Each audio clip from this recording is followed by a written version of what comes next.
अस्सलामुअलैकुम to all the students, how are you all. I hope कि आप सब ठीक होंगे और अपना प्रॉपर केयर कर रहे होंगे और अपनी स्टडीज़ पर पूरा फोकस कर रहे होंगे। आज हमारे बायोलॉजी बुक के चैप्टर नंबर 2 का 3rd लेक्चर है, जिसमें अब हम एक प्रॉपर एग्जाम्पल के जरिए अपने बायोलॉजिकल मेथड को समझेंगे। हमारे पिछले 2 लेक्चर्स में हमने पढ़ा था कि बायोलॉजिकल मेथड क्या होता है, उनके स्टेप्स के नाम क्या हैं, उन स्टेप्स में कौन से वर्क परफॉर्म किए जाते हैं, लेकिन वो सब जस्ट लाइक अ थ्योरी पढ़ा था।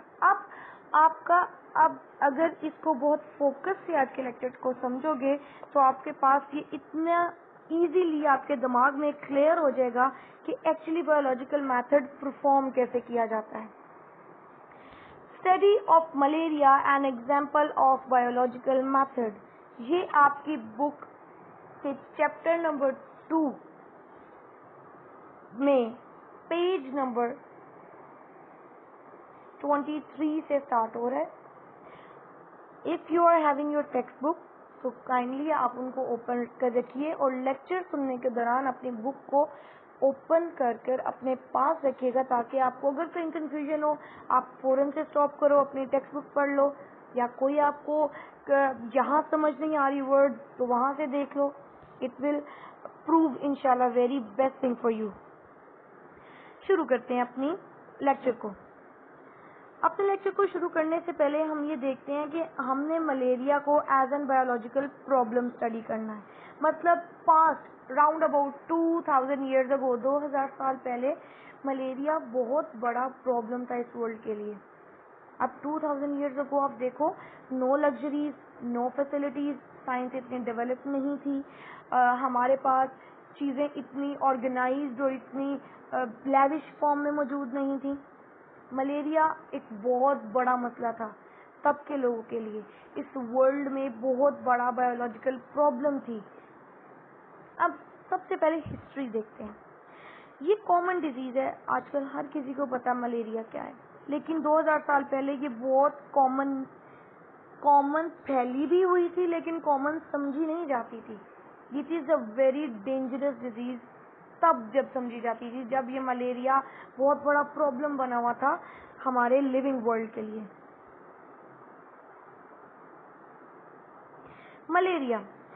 मलेरिया एक इटालियन वर्ड से अहद किया गया हुआ एक वर्ड है, डिराइव फ्रॉम 2 इटालियन वर्ड्स, मैला means bad and area means air. Physicians malaria के साथ कुछ इस तरह फेमिलियर थे कि ये वो बीमारी है जिसमें सर्दी बहुत ज़्यादा लगती है, बुखार चढ़ता है, अगर उतरता है फिर चढ़ जाता है, टेम्परेचर बॉडी का बहुत हाई रहता है। बस डॉक्टर को इतना ही मालूम था, फिजिशियंस कहते हैं डॉक्टर्स को। हमारे पास फिजिशियंस सिर्फ इतना ही जानते थे कि ये कैसी बीमारी है, they are even does not know कि इसका क्योर क्या है उस टाइम पर, बट उनको बस इतना पता था कि एक ऐसी बीमारी है जिसमें सर्दी बहुत ज़्यादा लगती है, बुखार चढ़ता है, और यही हमारे पास ये बुखार ठीक होता है फिर चढ़ जाता है। अब ये मलेरिया का एक इंट्रोडक्शन था। अब पहचान लिया हमने प्रॉब्लम क्या है, मलेरिया। सेकेंड स्टेप ऑब्जर्वेशन की तरफ आए। ऑब्जर्व का क्या किया गया कि ये एक ऐसी बीमारी है जो उन लोगों को ज्यादातर होती है जो दलदली इलाकों के पास रहते हैं। दलदली इलाके कौन से होते हैं? ऐसे इलाके जहाँ जगह जगह पानी कॉन्टिन्यूसली खड़ा रहता है। अब पहली थॉट क्या आई ऑब्जर्व करने के बाद? शायद ये दलदली इलाकों में मौजूद जो हवा है वो पॉइजनड है, कि जो भी उसमें सांस लेता है उसको मलेरिया हो जाता है। तो इस चीज को क्लैरिफाई करना बहुत जरूरी था कि आप उस दलदल के पानी से कुछ ऐसी पॉइजनस गैसेस निकलती हैं या वो पानी ऐसा पॉइजनस है कि जो पीता है उसे मलेरिया हो जाता है। इसको प्रूव करने के लिए कुछ वॉलंटियर्स ने क्या किया, उन्होंने वो दलदल का खड़ा हुआ गंदा पानी पी लिया, लेकिन उन्हें मलेरिया नहीं हुआ। हमारी ऑब्जर्वेशन तो यही रॉन्ग प्रूव हो गई कि ये दलदल के पानी पीने से या उधर दलदली इलाकों में मौजूद एयर से मलेरिया नहीं होता। तब पहली ऑब्जर्वेशन जो बनाई गई वो रॉन्ग प्रूव हो गई। लेकिन इसी काम के दौरान एक बहुत शॉकिंग चीज हुई। वो क्या थी? 17वीं सेंचुरी में जब न्यू वर्ल्ड अमेरिका, जिसके जो सब फेमिलियर है, जब ये डिस्कवर हुआ तो बहुत ज्यादा प्लांट्स अमेरिका से यूरोप साइड पर भेजे जाने लगे to be used as medicine. देखो ना, आप 17वीं सेंचुरी की बात कर रहे हो, तब भी हमारा मेडिकल वर्ल्ड, साइंस वर्ल्ड इतना ज्यादा डेवलप नहीं था। तो जड़ी बूटियों से और दरख्तों से और नेचुरल प्रोसेसेस से, ये पौधों से इलाज बहुत ज्यादा किया जाता था और लोग ठीक भी हो जाते थे।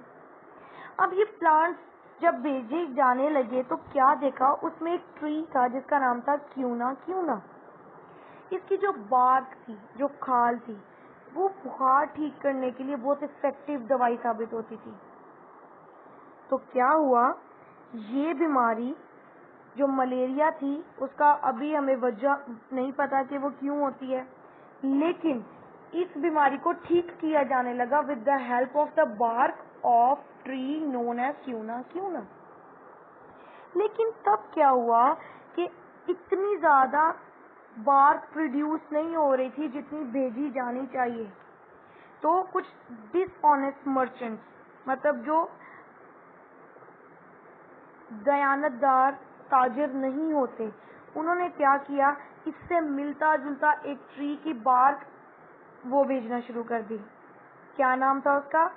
चिनकोना। चिनकोना।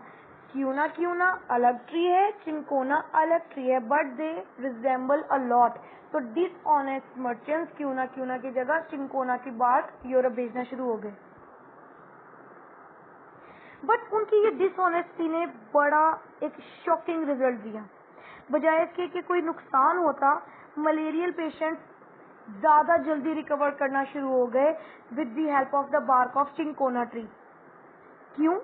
क्योंकि उसकी बार्क में एक स्पेशल केमिकल मौजूद था जिसका नाम था क्यूनीन, जो बुखार ठीक करने के लिए, जो कोई भी इस तरह की बीमारी ठीक करने के लिए बहुत इफेक्टिव साबित होता था। तो जो हमारे फिजिशियंस थे उस टाइम पे, एट दैट टाइम 17वीं सेंचुरी में, वो मलेरिया को क्योर करने लग पड़े। ठीक, मलेरिया पेशेंट ठीक हो रहे हैं with the help of the bark of tree known as cinchona. लेकिन अभी भी ये नहीं पता कि मलेरिया फैलता क्यों है, मलेरिया की फैलने की वजह क्या है, या ये किस वजह से होता है। तो एक साइंटिस्ट था, फिजिशियन था, फ्रांस की आर्मी का एक डॉक्टर था, नाम था उसका लेवरन। लेवरन ने सर्च करना शुरू किया कि मैंने अब भाई वजह ढूंढनी है कि ये मलेरिया जो बीमारी है इसकी वजह क्या है। इसने एक मलेरिया पेशेंट का ब्लड लिया सॉरी, और माइक्रोस्कोप के अंडर उसको स्टडी किया। उसने नोटिस किया कि जब मैं एक मलेरियल पेशेंट का ब्लड माइक्रोस्कोप के अंडर स्टडी करता हूँ तो इसमें मुझे छोटे छोटे लिविंग क्रिएचर्स नजर आ रहे हैं। उसने अपनी ये स्टेटमेंट वर्ल्ड के सामने भी रखी, but no one believe him, deny कर दिया गया। दूसरे साइंटिस्ट ने, दूसरे बियोलॉजिस्ट ने इसे डिनाई कर दिया।